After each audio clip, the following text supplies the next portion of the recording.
சரி, அப்படி பார்த்தாலுமே இப்போ இங்க நடந்துச்சுல்ல, இந்த கரூர்ல நடந்த அந்த துயரமான சம்பவம். அதுக்கு வந்து சிபிஐ விசாரணை வேணும் அப்படின்னு சொல்லி பாஜக போட்டுச்சு. அப்ப நீதிமன்றமும் கேள்வி எழுப்புச்சுல்ல. இத அரசியல் மேடையாக்காதீங்கன்னு சொன்னாங்கல்ல. நாங்களும் அதுதான் சொல்றோம். அரசியல் மேடையாக்காதீங்க. பிண அரசியல் பண்ணாதீங்க. இருக்கக்கூடியதுக்கு அவர்களுக்கு என்ன நிவாரணமோ அது கிடைக்கணும். அந்த மக்களுடைய வேதனையும், துயரையும் துடைக்கணும்னு சொல்றாரு. அப்போ பாஜக கேட்டா உங்களுக்கு வலிக்குது. தமிழக வெற்றிக் கழகம் கேட்டா உங்களுக்கு கசப்பா இருக்குது. அப்படின்னா இது என்ன ஜனநாயக உரிமைன்னு சொல்ற? ஜனநாயகத்தை பேசக்கூடிய இடத்துல ஜனநாயகத்தை பேசக்கூடியவர்களும் இருக்கக்கூடிய தனியார் யூடியூப்காரர்களும் தொடர்ச்சியாக கைது செய்யப்பட்டுக்கிட்டு இருக்கிறாங்க. இன்னைக்கு காலையில வரைக்கும். பொய் பரப்பக்கூடாதுல்ல அரசு மேல. என்ன பொய்ன்னு சொல்லணும்? எது பொய்?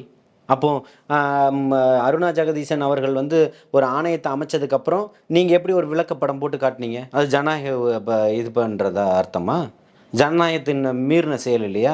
ஒரு விசாரணை ஆணையம் போய்கிட்டு இருக்கும்போது நீங்கள் ஒரு விளக்கம் கொடுக்குறது தப்பு தானே?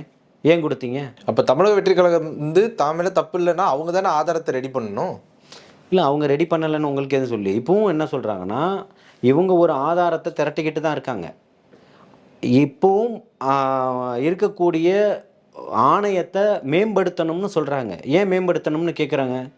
ஆதாரம் இருக்கிறதுனாலையும் இந்த தனிநபர் ஆணையம் வந்து போதாதுன்றதுனாலையும் தான் ஆணையத்தை மேம்படுத்தணும்னு சொல்கிறாங்க. அதில் தமிழக வெற்றி கழகத்துக்கு ஆட்சியும் இல்லை, இன்றைக்கி அதிகாரமும் இல்லை. மக்கள் செல்வாக்கு மட்டும்தான் இருக்குது. அந்த ஆட்சியும் அதிகாரமும் இல்லாததுனால தான் நீதிமன்றத்தின் பக்கம் போய் நிற்கிறாங்க. இது வேணும்னு கேட்குறாங்க.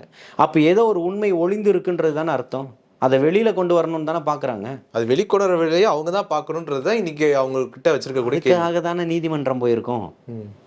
அதுக்கு ஆர்டர் போடுற இடத்துல தளபதி அவர்கள் இல்லையே. தளபதியினுடைய இது நீதிமன்றத்தில் போய் இன்னைக்கு வாங்கிட்டு வரக்கூடிய ஒரு சாமானியராக தானே இருக்கிறாரு. அப்போ நீதிமன்றம் அதற்கான வாசலை திறக்கணும், நீதியை தரணும் அப்படின்றதான் எதிர்பார்த்து போகிறாரு.